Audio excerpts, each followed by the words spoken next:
Ready to move in premium triplex villas at Kollur APR Projects. భానుడి ప్రచండ కిరణాలు సెగలు పుట్టిస్తున్నాయి. తెలుగు రాష్ట్రాల్లో సూర్యుడు ఉగ్రరూపం దాల్చుతున్నాడు. రోజు రోజుకు పెరుగుతున్న ఎండలను తట్టుకోలేక జనం విలవిలలాడిపోతున్నారు. ఉదయం 8 గంటల తర్వాత బయటికి వస్తే భానుడి భగభగలకు మాడిపోతున్నారు.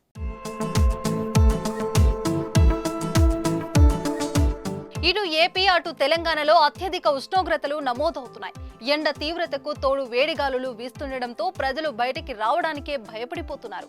చాలా ప్రాంతాల్లో 40 డిగ్రీలకు పైగా ఉష్ణోగ్రతలు నమోదు కావడం సెగలు పుట్టిస్తోంది.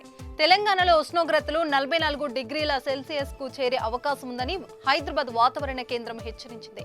ఏప్రిల్ 3 వరకు రాష్ట్రంలోని వివిధ జిల్లాలలో ఉష్ణోగ్రతలు 41 నుంచి 44 డిగ్రీల వరకు నమోదయ్యే అవకాశం ఉందని తెలిపిన వాతావరణ శాఖ అవసరమైతే తప్ప ప్రజలు ఎవరూ బయటికి రావద్దని సూచించింది. ఆదిలాబాద్, కొమరంభి, నిర్మల్, మంచిర్యాల, నిజామాబాద్, జగిత్యాల, పెద్దపల్లి, కరీంనగర్, భూపాలపల్లి, ములుగు, కామారెడ్డి, నల్గొండ, సూర్యాపేట, ఖమ్మం జిల్లాలకు వడగాలులు హెచ్చరికలు జారీ చేశారు. ఈ జిల్లాలతో పాటు వనపర్తి, నాగర్ కర్నూల్, నారాయణపేట, మహబూబ్ నగర్ లో కూడా మరో 2 వడగాలులు వీచే అవకాశం ఉందని వాతావరణ శాఖ అధికారులు తెలిపారు. ఉష్ణోగ్రతలు 44 డిగ్రీలకు చేరే అవకాశం ఉందని వివరించారు. ఏపీలోనూ ఎండలు దంచి కొడుతున్నాయి. ఎండవేడికి ప్రజలు అల్లాడిపోతున్నారు. ఉష్ణోగ్రతలు రికార్డు స్థాయిలో నమోదవుతున్నాయి. తీవ్ర వడగాల్పులు కూడా జనాన్ని ఉక్కిరిబిక్కిరి చేస్తున్నాయి. మరో 2 భారీ ఉష్ణోగ్రతలు నమోదు కానున్నట్లు అధికారులు వెల్లడిస్తున్నారు.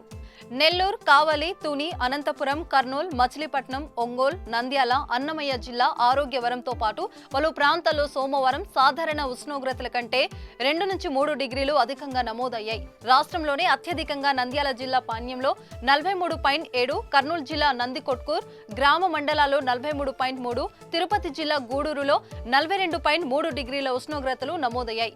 వచ్చే 2 రోజులలో కోస్తాంధ్ర, రాయలసీమలోని పలు ప్రాంతాల్లో గరిష్ట ఉష్ణోగ్రతలు 2 నుంచి 3 డిగ్రీలు పెరుగుతాయని అమరావతి వాతావరణ కేంద్రం అంచనా వేస్తోంది. సాధారణ ఎండ వేడిమి కంటే 2 ఎక్కువగా ఉంటుందని, 2 రోజుల నుంచి 2 నెలల వరకు ఆ ఎఫెక్ట్ ఉండే అవకాశం ఉందని వాతావరణ శాఖ హెచ్చరించింది. ఎండవేడి ఎక్కువగా ఉండడంతో ప్రజలు జాగ్రత్తలు పాటించాలని వైద్యులు సూచిస్తున్నారు. వాటర్ కంటెంట్ అధికంగా ఉండే పుచ్చకాయ, దోసకాయ వంటికి ఎక్కువగా తీసుకోవాలంటున్నారు. కొబ్బరి నీళ్లు, నిమ్మరసం, మజ్జిగ, బార్లీ నీళ్లు ఎక్కువగా తీసుకోవాలని చెబుతున్నారు. బయటకు వెళ్లే సమయంలో గొడుగు, టోపీ లాంటివి ధరిస్తే వడదెబ్బ నుంచి తప్పించుకోవచ్చు. మీ ఏరియాలో ఎండలు ఎలా ఉన్నాయో ఓ కామెంట్ రూపంలో తెలియజేయండి. సుమన్ టీవీలో మీ పర్సనల్ అండ్ బిజినెస్ ప్రమోషన్స్ కోసం కింది నెంబర్కి కాంటాక్ట్ చేయండి.